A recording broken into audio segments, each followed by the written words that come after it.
All right. So there we are, 6:05.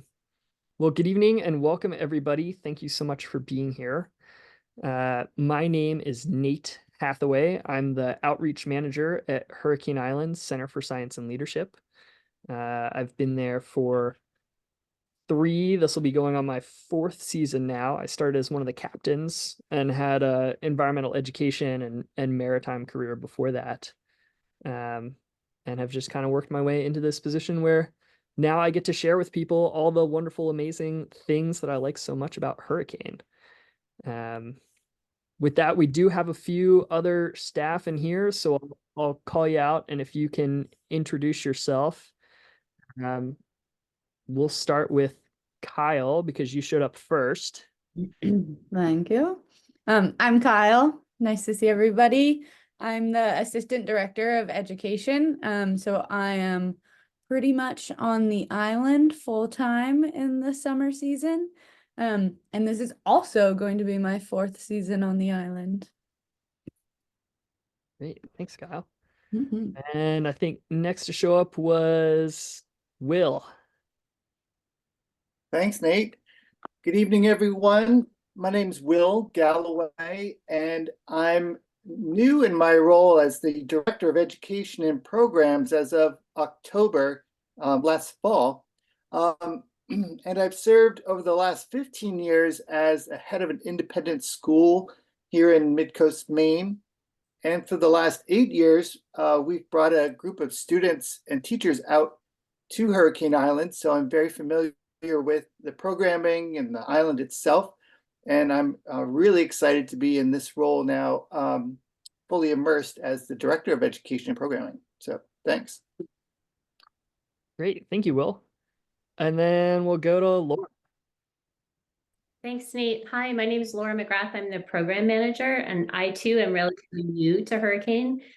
However, I had worked for 20 years side by side with Will at a private school here in Midcoast, and I'm very familiar with the island, and I handle a lot of the logistics. So we may have already been in communication. It's nice to see all of you.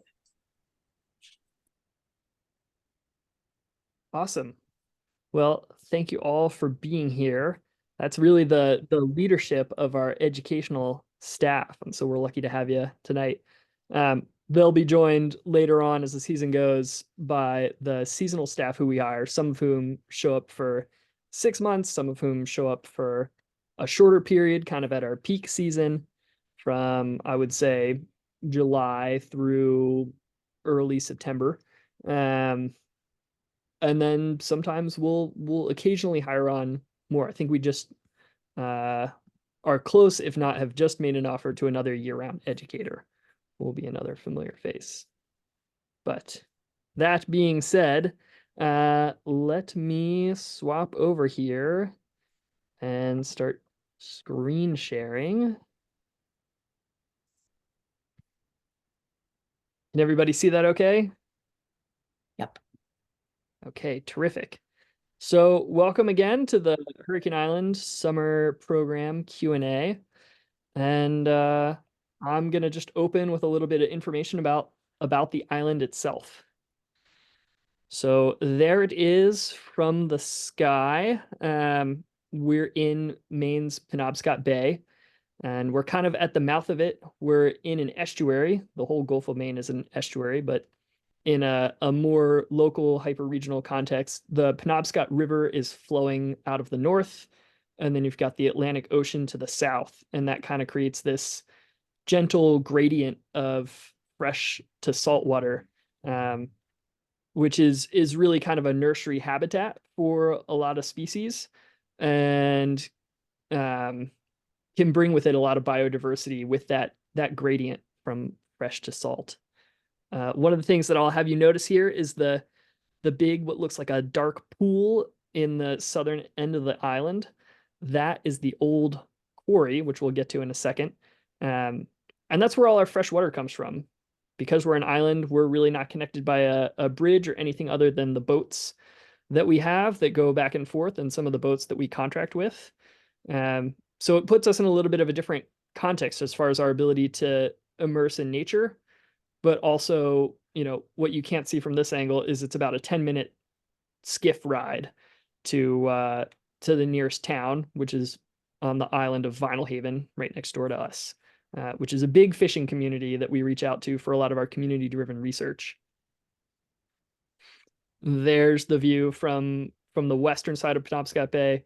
If anybody's familiar with Midcoast Maine and has traveled between Rockland or Camden or Rockport or Belfast, that's kind of the view that you can get from a high point on a clear day.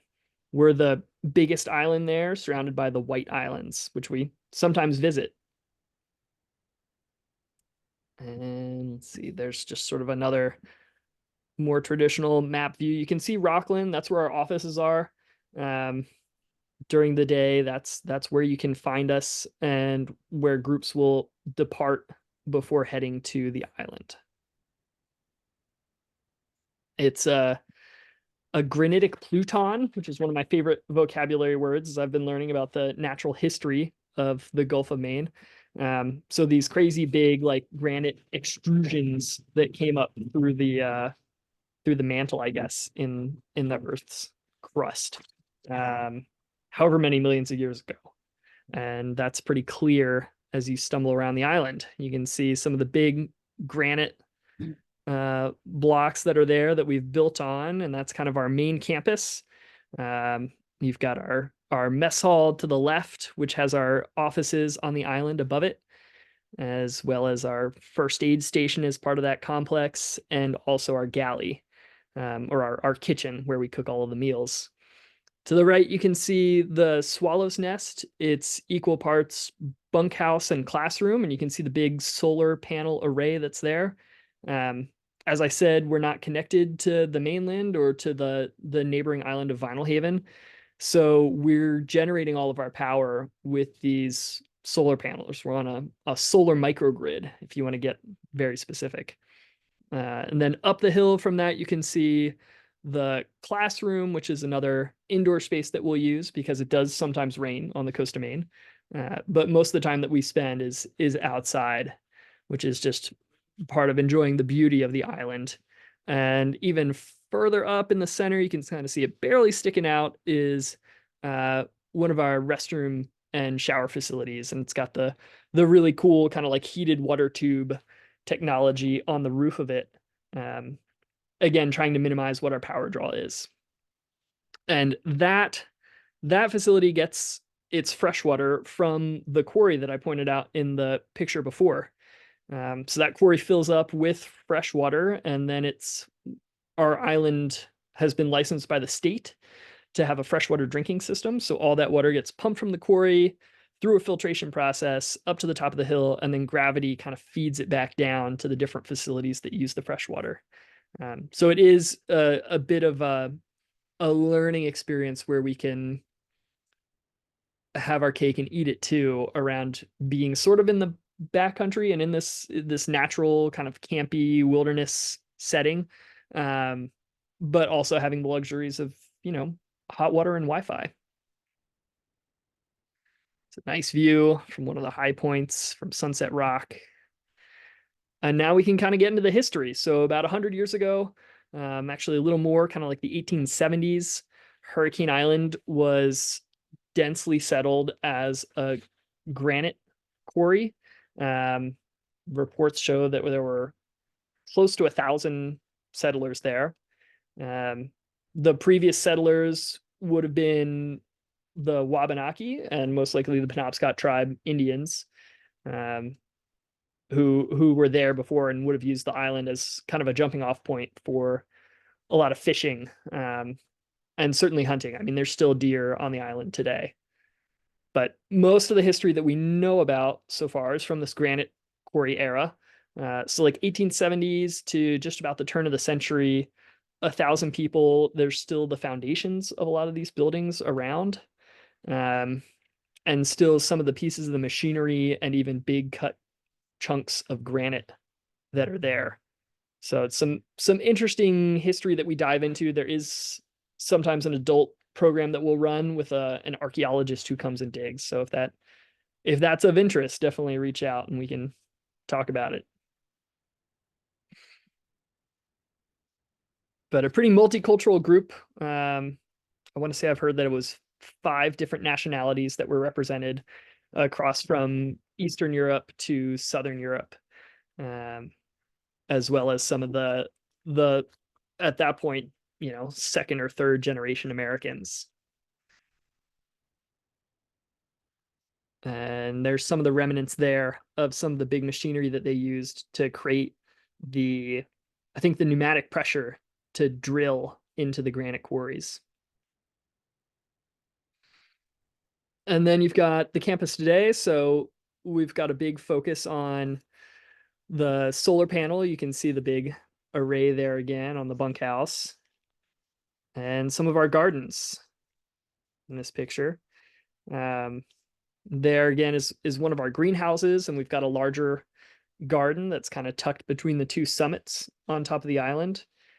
And really a big part of that is offering students the opportunity to learn, what does managing a smaller food plot look like, and how can you integrate it into your life? It's definitely not farm camp, but it's a good hands-on moment. Then another part of what we do is research.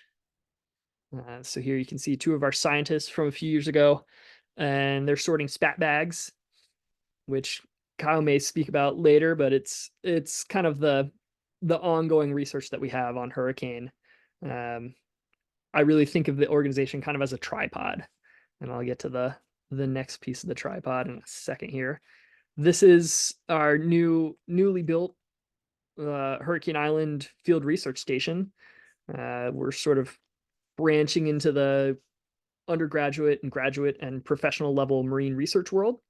And a big part of the island experience is really about being shoulder to shoulder with these professionals and able to interact and ask questions and pursue the scientific method and field research in a way that comes pretty close to the professional experience. And a lot of it is community driven. So we work with a lot of the local fishermen, especially with Vinyl Haven being so close. We have a lot of access there, but the broader Penobscot Bay region as well.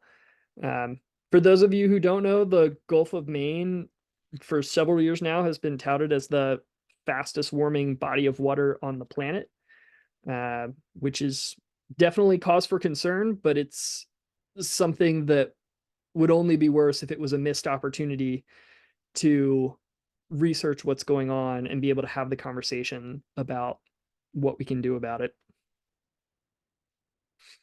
And so then if the first 2 pieces of that tripod are kind of like the sustainable campus and the facility staff who run that, the second part of the tripod is the science and research team. Then the third part of that is really our education programs.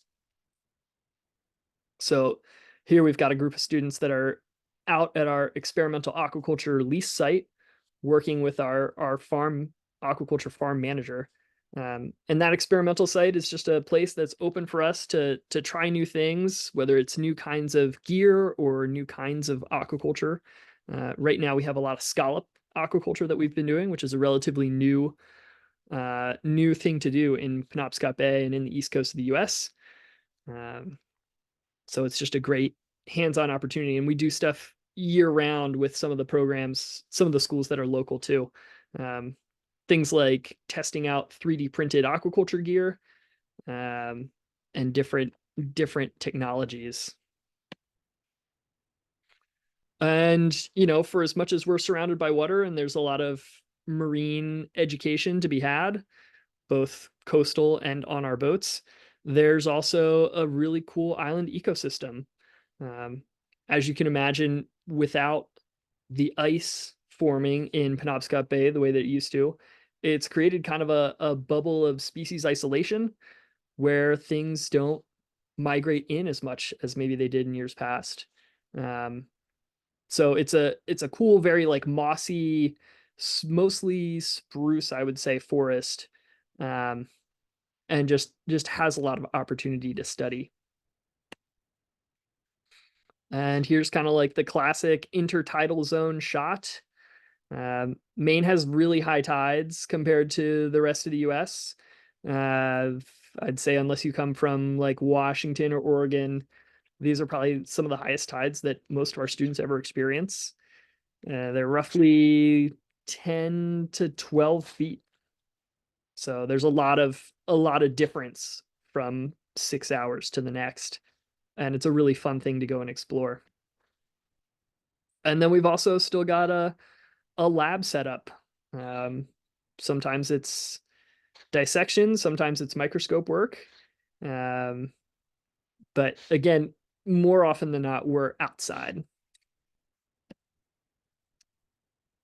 And so here's one of our boats, Sunny. It's our biggest boat. It's about 36 feet long. I've had the joy of being captain of this boat more than a few times, and it's really opened us up to take our students further into Penobscot Bay and be able to survey using the same tools that marine researchers have and look at this sort of shifting gradient of habitats from freshwater areas to saltwater areas, and even from central Penobscot Bay out to some of the further islands. We'll go out and we'll see puffins and even whales. So it's just been awesome to have that boat as an asset in our fleet. We do have 4 smaller boats and skiffs that we use to kind of like run around, whether it's our science team working in the aquaculture site or taking samples. But this is kind of our primary people mover. And now just kind of like a quick campus tour to roll through. So our headquarters here with the offices in the top, and our cooking facilities, as well as sort of our waterfront. Sometimes our captains stay in that little house there right at the top of the dock. And then you can see the lab where everybody was looking at the microscopes kind of behind it to the left. And you'll note the little pizza oven to the right. It's an awesome thing to do with students towards the beginning or end of a program if we can fit it in. And so inside, when it is raining or when we're doing meals inside, which is rare, it's really just kind of a foul weather hideout. This is the inside of that space. So ample seating, and then kind of a cozy nook with a wood stove for those days that get a little chilly and raw on the Maine coast. Definitely check the weather before your students are coming up here, because it can be chilly, and we just want everybody to be prepared.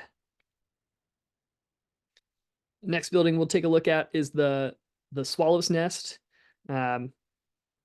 It's also sometimes referred to as the bunkhouse. And there's kind of like this long hallway here of these big sliding doors that have sometimes 2, sometimes 3 bunk beds set up in them. We've also got another indoor classroom space up top, which again, kind of rarely used, but it's good to have. Other student housing can sometimes look like these yurts. So here's one from the outside, and it's a little hard to tell the scale. But inside, I mean, those are 3 adult-sized cots. So sometimes we'll have students staying in the yurts. And then for restroom facilities, here's the shower house I was mentioning before with the cool heated water tubes on top. And all the human waste is composted. So very, very little trash leaves the island, as little as possible, really, as part of the ongoing commitment to sustainability that we have, that we try to work into a lot of our programs and sort of share a different lifestyle with students than perhaps they're used to. In this particular facility, all the stalls are gender neutral. They're just doors. And then there are some showers too. And, showering is not an everyday thing because of trying to stay water conscious. But it is accessible. Other smaller restroom facility that we have closer to our headquarters. And that's about it for my kind of introduction to Hurricane Island and what it looks like. Hopefully you feel a little bit more comfortable now of what it's gonna seem like when a student arrives. And with that, I am gonna turn it over to Kyle to share a little bit more about the education and programs, the real work that happens out there. Sure, thanks, Nate. You covered a lot of what I was going to cover, so I'm just going to jump to the programs we're offering this summer through open enrollment. I just wanted to say I may have to jump off shortly. But I wanted to say thank you for this. I cannot believe how I'm just so excited. I didn't know a lot of these details. We jumped on registration when a friend suggested it. And we trust their opinion. So I didn't actually do a lot of research about the program. And now I'm just so thrilled. My son is doing this. That's awesome. Thank you. But I apologize if I'm jumping out. No No worries. worries. Yeah, and we'll have the recording Yeah. on the website, probably not tonight, but early tomorrow during the day. And Great. if you do have any more questions, all of our emails should be on the website. And Laura is our best go-to person for like logistics of departure and arrival times. Okay, yeah, no worries. Thank you. Cool. Yeah, thank you. Sweet. So our programs kind of change year to year. This year we'll be offering marine ecology for both middle school and high school, island ecology for middle school and high school, and then sustainability leadership, art and marine science, women of water, and advanced marine science, which those last four are all for high school students. I'm just gonna like give a real quick overview of these programs and then we can jump into questions. So the marine ecology program is really focused on getting to know the intertidal zone in Maine. And a lot of the aquaculture work that we do and some sustainable fisheries. So the major difference between the middle school and high school programs are the middle school programs typically do like a group research project. So they still get the like experience using a transect line and quadrats and all of those sampling methods and developing a research question, but they do it more as a big group, which just seems to work better for middle schoolers. And then as high school students, they do more individual projects or with a partner. So they pick whatever topic they're most interested in. The first couple days are usually like a deep dive into like what's even out there, what plankton is, what lobsters look like, how do we catch them, that kind of fun thing, and then dive more into the research side of things. And then while we do this like pretty intense research on the island, there's lots of super fun like leadership and outdoor adventure style activities like our raft challenge or rock climbing on the granite wall where the quarry is. So it's a really good mix of pretty intentional science and like the fun outdoor adventure that we all want from a summer program. The island ecology programs, as Nate was saying earlier, are more focused on like the land ecology of the island. So we do a lot of stuff with like lichen and moss, a good amount of tree identification, and then they also do research projects. These have ranged from like soil sampling, looking at the chemistry of the different soils, looking at the different freshwater ecosystems on the island, studying how like the plants change as you move from the coast of the island a little bit more inland. So really like whatever the students are passionate about, we'll make happen with these projects, which is the best part of it. The sustainability leadership project is a little bit self-explanatory. It's about sustainability leadership. So these students really dive into what our sustainable systems are like and how they work. They do a lot of work in our organic gardens, which is really fun. And their big project is coming up with or trying to create like a more innovative process for us to be more sustainable. And so in the past, some of these have looked like vertical gardens. Sometimes they're doing like collecting data and doing research on the marine debris around the island. Totally, again, depends on what they're most interested in. Typically, the students will take a day to like ask all of the different staff members what we feel our biggest issue with our sustainable systems are, and then kind of take that information and try to come up with a way to make our systems better. Art and marine science, one of my personal favorite programs. This is also pretty self-explanatory. We do a lot of marine science and we make a lot of art about it.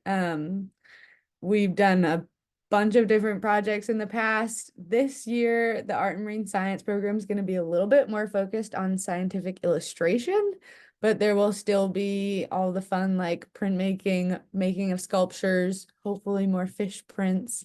Depends if we can catch fish. And so that program is just so much fun. The Women of Water program is the longest program that we offer. And so this year it is 13 days and it is for women or female identifying students who are interested in going into marine science and want to dive a little bit deeper. I think the Women of Water are typically rising juniors and seniors of high school. And we do a little bit more intense sampling on our lobster boat, Sunny, which Nate showed earlier. So they're collecting water samples using a Niskin bottle, sediment samples using an Ekman dredge, which I think is fascinating because I didn't use some of those tools until I was in grad school. So just getting them that experience with these like real life instruments that marine scientists use regularly, I think is the neatest part of this program. And this year, hopefully, the Women of Water will be going to Maine Maritime Academy and using their flow cam to process their phytoplankton samples, which is another like really cool tool, insanely expensive. Really looking forward to using it with them. And Advanced Marine Science is another longer program. It's 10 days. It is for rising sophomores, juniors, and seniors in high school. And they do, again, a more in-depth research project and do a few days of sampling out on Sunny, kind of similar to Women of Water. In the past, we've done some like amazing sediment grain size analyses. I'm really into the like micro benthos in the ocean, the little tiny critters that live in the sediment. So I'm always pushing that on the students, but they typically pick things like phytoplankton or lobster morphology studies, and really get to dive into it. And then this program has culminated with a big poster presentation that families are always invited to, that we will do in Rockland at the end of the course. And I think I'm going to stop there because that's all the programs, and we should open this up for questions. Great. Thank you so much, Kyle. For anybody who hasn't spent a ton of time on Zoom, if you go to the bottom of your screen, there's a little button that says reactions. And if you can use that to raise your hand if you have a question, or if you want to drop it into the chat, we can get to it there. But open season.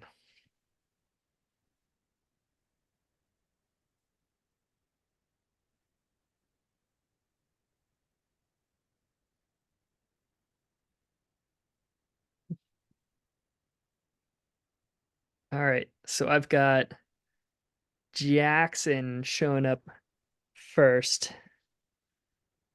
So go ahead, Jackson. What's your question? It's actually his mom, Victoria. Sorry, I'm waiting for him and therefore off camera. But on the chat, it said that there are sort of two groups at a time on the island. Jackson is a middle schooler. Do the two groups come together for meal times or activity times, or what's sort of the interaction between the different groups? And sorry, if I can, one other question while I have the floor, which is, if you are doing the island ecology program, I presume you're still going out on sunny and getting to go out on the water as well. Thank you. Yes, two great questions. The two groups will interact at meal times, and occasionally they'll have the same free time period. We do make sure that the two groups are the same age. So if he's in a middle school program, the other group will also be middle school.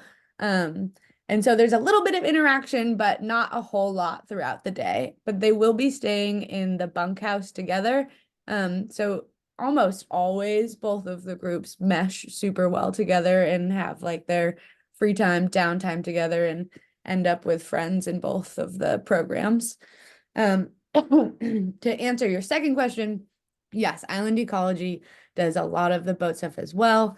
They'll definitely go lobstering. They'll do a lot of our aquaculture stuff. And they spend a good amount of time in the intertidal zone too, because that's a huge part of our island ecology. Cool. All right. Next up, I've got Johanna.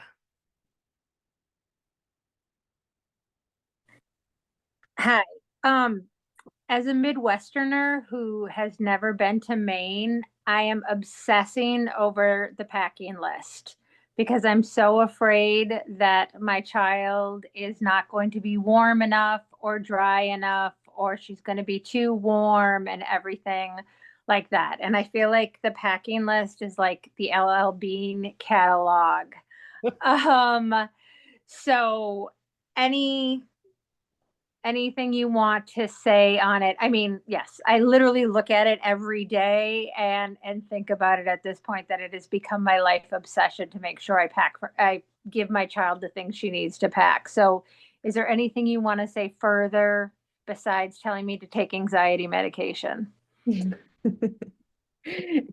our packing list is insane, so don't feel alone in those thoughts. I think it's a little over the top. I would say make sure they have plenty of socks. Socks are really important because our feet get wet quite often. We do have plenty of rain boots on the island for people to use. We have lots of extra like coats and sweatshirts, blankets, sleeping bags, rain gear. So if you're feeling like their bag is way too full, we have a lot of extra gear, so totally don't worry about it too much. Everybody always overpacks, and that is just like a part of it, but yeah, I wouldn't stress about it. I think like a couple pairs of pants and a couple pairs of shorts, a sweatshirt, and a few shirts is like all you really need for a week on the island, and lots of socks. I have literally had long discussions with people I know and strangers about socks because it says one wool sock and then synthetic socks. And we've had discussions about synthetic socks. What does that mean? What should the mixture be? Is that for the hiking boots? How high should they be? So when you say synthetic socks, you mean no cotton, no wool, no natural fibers at all, so they dry quickly, correct? Or you don't think about these things at night because you just put on socks and you don't have a mom who yells at you and asks what blend you have. Yeah, I mean, that's a good I don't really know the definition of synthetic socks. You might know socks better. I think like anything with a little bit of wool, something that's not full cotton. I think Okay. Yeah, I'm a big fan of like Smart Wool or Darn Tough. Okay. All right. The shoe guy talked to me about Smart Wool. We had a whole discussion at the shoe place about Smart Wool. Okay. Yeah. All right. And we got Keen hiking boots that are waterproof. Does that sound like a good thing? But we weren't going to bring rain boots. So we're good? You're good. You're All right. ready. I'm going to go have a glass of wine and chill out. Perfect. Thank you. No problem. Yeah. Two of my favorite anecdotes about the Maine coast is if you don't like the weather, wait 5 minutes. And also that there's no such thing as bad weather, only bad clothes.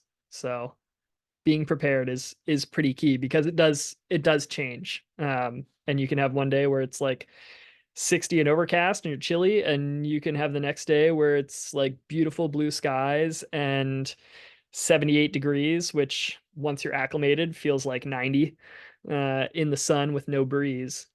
So you're thinking right to be prepared. We probably all have our favorite item of clothing, and I'll just weigh in on this one, which is a little wool hat that you can put on in the evening because it cools off pretty fast. And so it's always nice to have a little wool cap around. Great. Thanks, Will. All right, I've got one from the chat section here asking, for the high school programs, are there any prerequisite experiences necessary other than being interested in the content of the course? My student is registered for the Art and Marine Science program, loves visual art, and is interested in environmental science, sustainability, habitat, and animal conservation, but hasn't done a lot of marine science work specifically. Also coming from the Midwest. So, Kyle, you want to take that one? Yeah, so glad your daughter's registered for Art and Marine Science. No prerequisites at all. We will like start from the bottom. Every program, their students on like all levels of what they know about the marine ecosystem or science in general. And you do not have to come in knowing anything. The art program especially is like very laid back, super fun, really good mix of making art and feeling all of the feelings in the marine environment. Great. Thank you so much. Thanks. Totally. Appreciate it. I love that there are these Midwesterners out there thinking about coming out here to Hurricane Island. I too am from the Midwest, from Ohio, so I'd love to hear from all those from the Midwest. You can maybe put it in chat or let me know later how you heard about Hurricane Island, because yeah, that's terrific. Glad you're coming.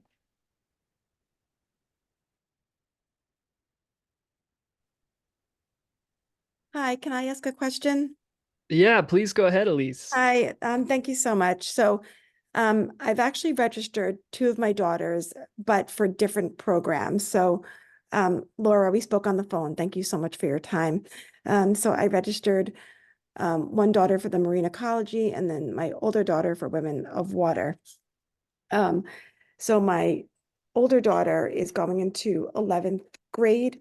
You know, she's like, she really enjoys the biology, but again, so it's just reassuring to know like about how much they need to know or don't know. I mean, she's taken bio, so I appreciate your answer, Kyle and Kylie. And wait, I'm sorry, how do you pronounce your name? I'm sorry. No, you're good. It's Kyle. Okay, good. I had it right. But can you go over how they get to Hurricane Island and about, I just want to plan for getting everyone where they need to be this summer. Totally. Laura, do you want to take this one?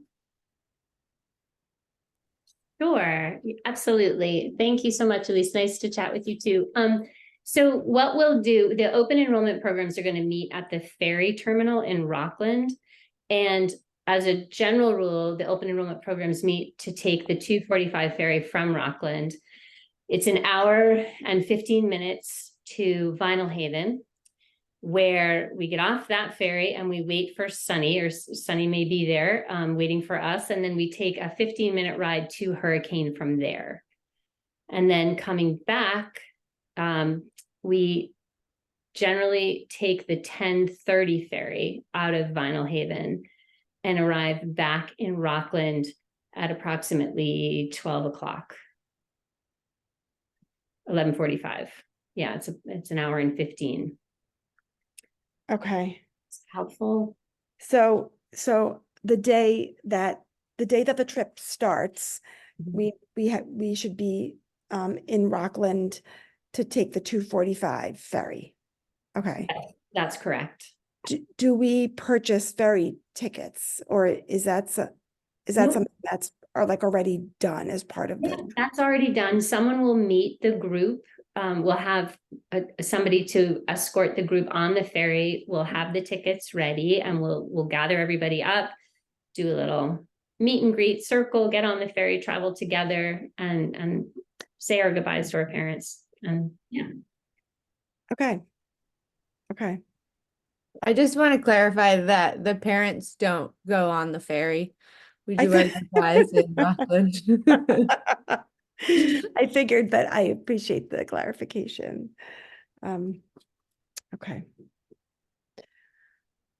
And if anything changes, if there's a weather concern, or sometimes there might be a need to change, and we would have a chartered boat that would pick up the students, but you would know well in advance. So just plan on the ferry at 2:45 in Rockland on the departure day.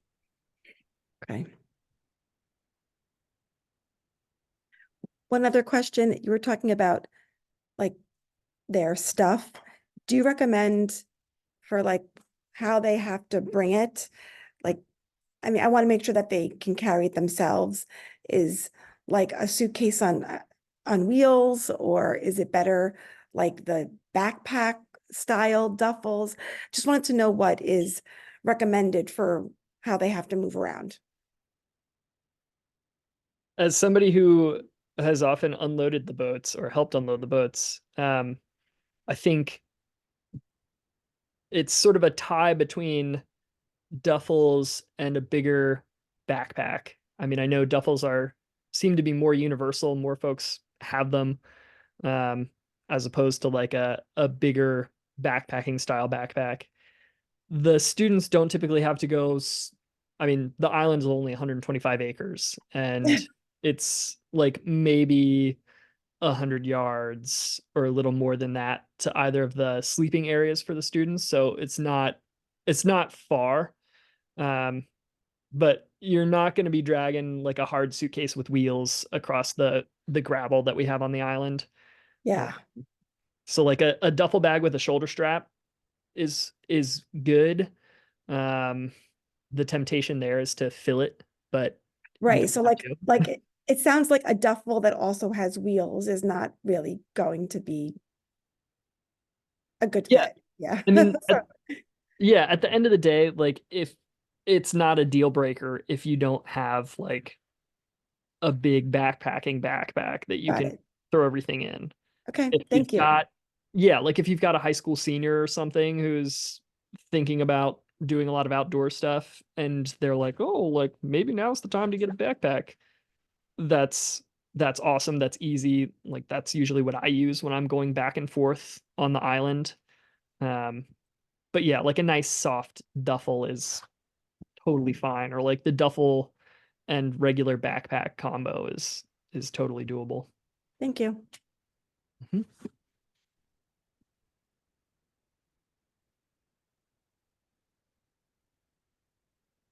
May I chime in and ask a question? I'm sorry, I'm using the app, and so I can't hit a reaction to raise my hand. Sure. Yeah. Sarah, if you want to go, and then I see Marissa's got her hand up next. So we'll do Sarah and then Oh, Marissa.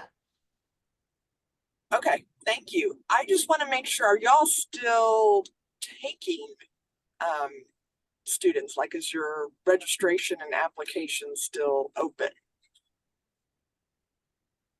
It's a great question. I think I'm going to turn it over to Laura because you've got your fingers on the pulse of enrollment right now. Absolutely. Thank you for asking. Some of our programs are full, and we do have availability in others. I believe high school marine ecology at this point is full, and middle school marine ecology is also full. But please don't hesitate to register and you'll go on a wait list. And then if anything happens, you'll just, if somebody bows out for whatever reason or needs to make a change, then you would have that opportunity. So I would encourage you to go ahead and register, even if you do wind up on a wait list. We do have room in Women of Water. We do have room in island ecology, and art and marine ecology as well. And sustainability and leadership, we do too. Oh, good. Okay.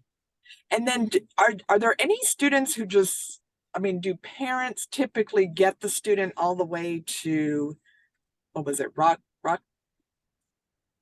I want to make sure I say the name correctly of the Sure. city that they or town. Yeah, Rockland. Rockland, yes. So is it typical for, the parents to escort the student from whatever airport there? I mean, there's no transportation availability or anything that the student can take on their own from, let's say, a major airport.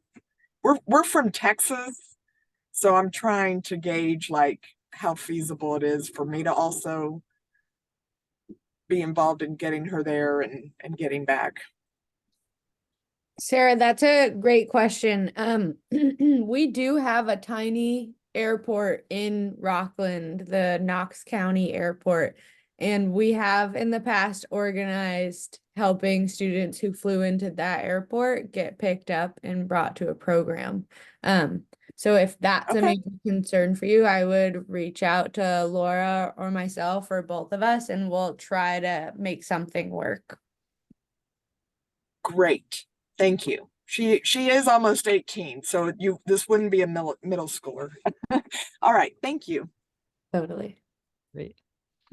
All right, and now Marissa, thank you for your patience. You're up.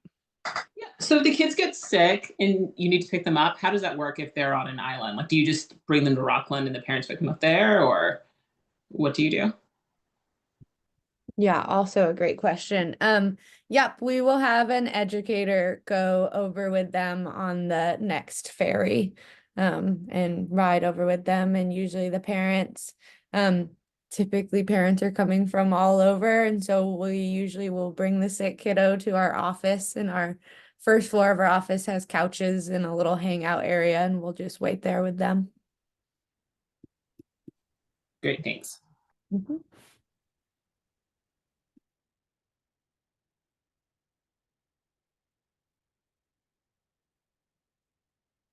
All right, I'm looking and I'm looking. I know we're getting close to the top of the hour here. And just a reminder to everybody, if you have further questions, I'll drop my email into the chat. It's N as in November and then Hathaway, which is my last name, as you can see on the screen, HATHAWAY at hurricaneisland.net, and I can farm it out to Laura, Will, or Kyle, wherever you feel like the question is going to be answered best.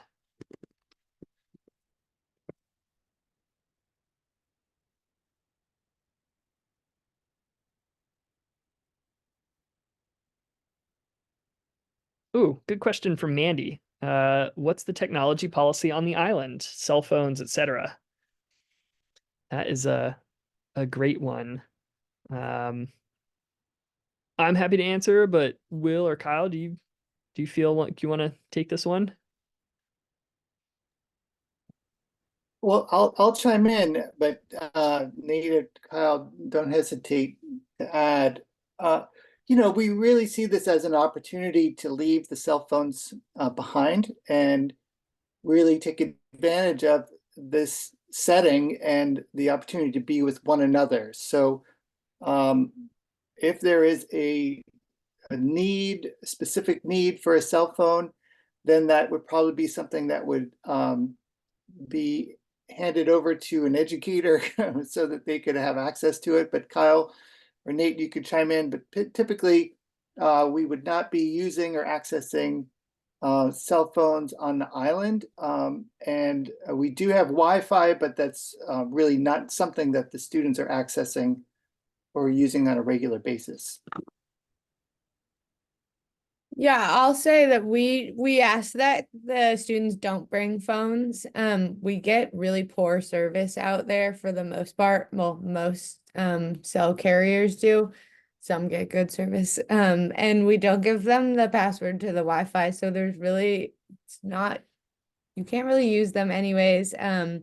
and we just don't like the risk of having them on the island with surrounded by water and in water all the time. And typically we will ask, like, if anybody has their phones, we'll put them in a little safe just to keep them out of everybody's hands. But we primarily ask that they just don't bring them to the island. When you do register, you'll get the island phone number, and our island director always has that phone on him. So if you ever need to reach your kids, easy to do. Just call up that number. If I could just add one more thing for parents, the educators do send out reports midweek, and just so there is communication back to the family. It isn't like you don't hear from anybody for a week or 10 days. You do get updates on how things are going and what activities they're participating in as well. So.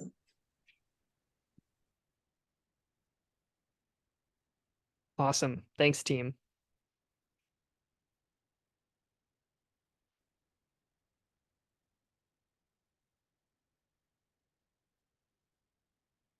All right, I'm checking the chat. I'll give it another moment or two here.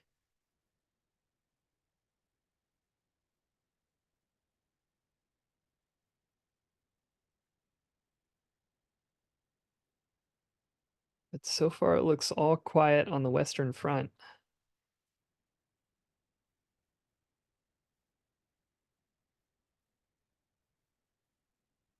Kyle, what's the most fun activity that you did last season? Well, lobstering's always my favorite. But I had so much fun building the big lobster trap sculpture with the art and marine science kids last year.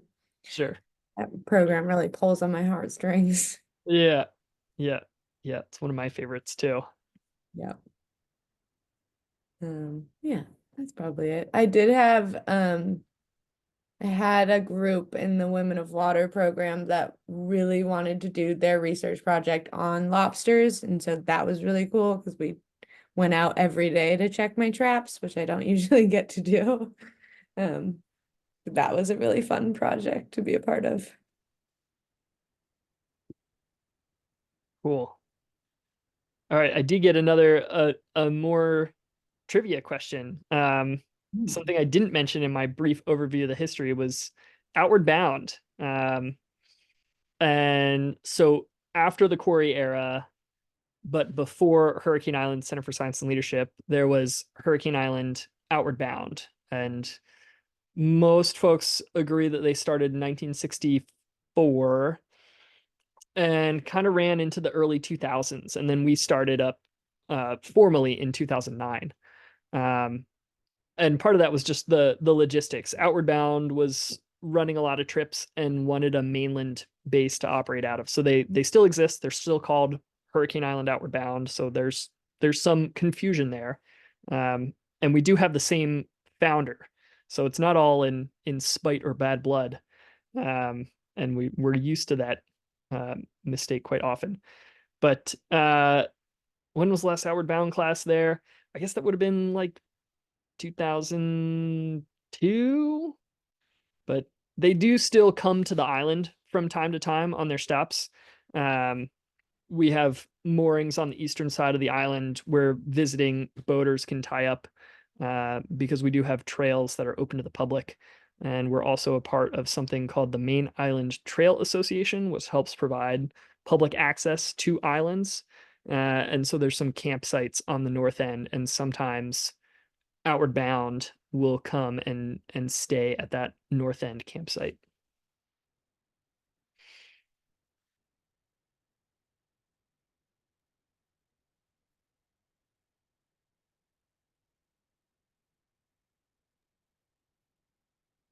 Well, I just want to say thank you to all of you parents out there for sharing your students with us. We're really excited to meet them and have them out on the island. So between now and then, please don't hesitate to ask any questions that come up.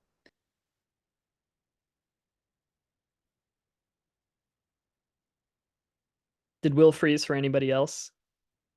Yeah. I think to continue the sentiment, please don't hesitate to reach out and ask any questions. And we've got a social media feed on Instagram and Facebook where you can see some of the things that we're working on. As well as on our website, we've got a news and publications tab where you can look back and see some of the places where we've been featured lately. And we're just a phone call or an email away.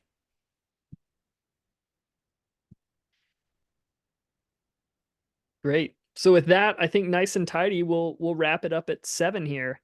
And thank you all so much for being with us and for taking an hour of your time out of your busy work week.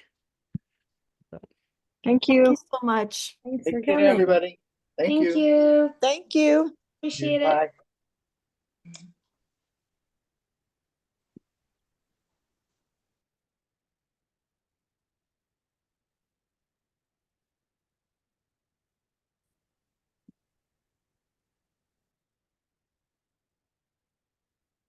All right. Thanks. Bye, Thanks, everybody. nice job. Yeah. All right. All right. Yeah, enjoy the rest of your evenings. Okay. It's gonna be great. Yeah. All right. Cheers. See ya.